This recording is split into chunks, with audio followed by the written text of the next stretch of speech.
ગુજરાત ભાજપમાં જોવા મળ્યો છે વધુ એક પ્રયોગ।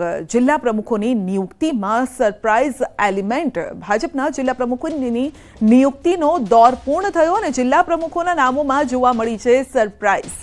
ભાજપે 3 મહિલાઓને જિલ્લા પ્રમુખ બનાવ્યા છે। પ્રદેશ પ્રમુખમાં ભાજપ સરપ્રાઇઝ આપે તો પણ નવાઈ નહીં। ભાજપ પ્રદેશ પ્રમુખને લઈને ગરમાયું છે રાજકારણ। પ્રમુખના નામને લઈને જોવા મળી શકે છે સરપ્રાઇઝ। ગુજરાતમાં રાજકીય પ્રયોગની શક્યતા નકારી શકાય નહીં। સરપ્રાઇઝનો પ્રયોગ આ વખતે પણ યથાવત રહેવાની શક્યતા છે। ગુજરાતમાં ભાજપ હાઈકમાન્ડ હંમેશા સરપ્રાઇઝ આપતા રહ્યા છે અને ભાજપે અનેક વખત આ રીતે સરપ્રાઇઝ નામ પણ આપ્યા છે।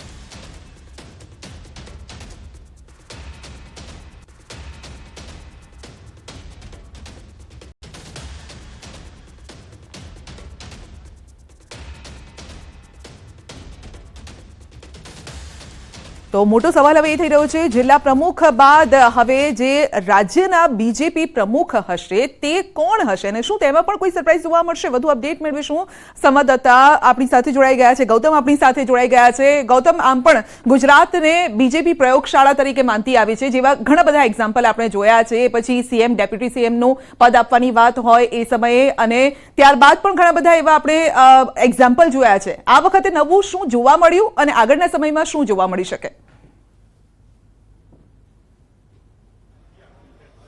भारतीय जनता पार्टी संगठन पर्व 2024-25 ચાલી રહ્યું છે, જે અંતર્ગત 580 વોર્ડ પ્રમુખની નિયુક્તિ બાદ ભારતીય જનતા પાર્ટીએ 33 જિલ્લા અને 8 મહાનગરપાલિકાના પ્રમુખની નિયુક્તિનો દોર જે છે તે પૂર્ણ કરી દીધો છે। તેમાં પણ અનેક પ્રકારની સરપ્રાઇઝ જે છે તે જોવા મળી છે અને અનેક પ્રકારના પ્રયોગો જે છે તે જોવા મળ્યા છે। ભારતીય જનતા પાર્ટીએ જે 33 જિલ્લાઓના પ્રમુખોની નિયુક્તિ કરી છે તેમાં 3 થી 4 જેટલી મહિલાઓનો સમાવેશ કરવામાં આવ્યો છે। એ જ રીતે એક દલિતનો પણ સમાવેશ કરવામાં આવ્યો છે, એટલે કે જુનાગઢ જે જિલ્લાના પ્રમુખ જે તરીકેનો પ્રભાર જે છે તે દલિત સમુદાયમાંથી આવતા એક વ્યક્તિને જે છે તે સોંપવામાં આવ્યો છે। એ જ રીતે આદિવાસી સમુદાયના પણ 4 થી 5 જિલ્લાની અંદર જિલ્લા પ્રમુખ તરીકેની નિયુક્તિ કરવામાં આવી છે। વાત એ છે કે હવે ભારતીય જનતા પાર્ટી આ જ પ્રકારની સરપ્રાઇઝ જે છે તે પ્રદેશ પ્રમુખમાં પણ જોવા મળશે કે કેમ તે પ્રકારની ચર્ચા જે છે તે સેવાઈ રહી છે। તો કે ભારતીય જનતા પાર્ટી ગુજરાતને પ્રયોગશાળા માને છે। અનેક પ્રકારના પ્રયોગો જે છે તે ગુજરાતની અંદર જોવા મળે છે। ભારતીય જનતા પાર્ટીનું જ્યારથી શાસન છે ત્યારથી લઈને અનેક પ્રકારના પ્રયોગો ગુજરાતની અંદર જોવા મળ્યા છે અને આ પ્રયોગો જે છે તે સાર્થક પણ નીવડ્યા છે। આ પ્રયોગોની એ જ પ્રમાણેની વાત કરવામાં આવે તો ભારતીય જનતા પાર્ટીએ જ્યારે 2001માં નરેન્દ્ર મોદી જ્યારે ગુજરાતના મુખ્યમંત્રી હતા ત્યારબાદ તેમનો પ્રધાનમંત્રી બનવાની સાથે અનેક નામોની ચર્ચા જે છે તે ચાલતી હતી। તે પૈકી 2014ની અંદર આનંદીબેનને મુખ્યમંત્રી બનાવવામાં આવ્યા અને તે પણ એક પ્રયોગ હતો, એટલે કે ગુજરાતની અંદર સૌપ્રથમ મહિલા મુખ્યમંત્રી તરીકે આનંદીબેન જે છે તે આવ્યા અને તે ભારતીય જનતા પાર્ટીના નેતૃત્વમાં આવ્યા। આ પ્રકારનો એક પ્રયોગ હતો। ત્યારબાદ પ્રદેશ પ્રમુખ તરીકે વિજય રૂપાણીને જે છે તે કમાન સોંપવામાં આવી હતી। ત્યારબાદ જીતુ વાઘાણીને પણ આ કમાન જે છે તે સોંપવામાં આવી હતી।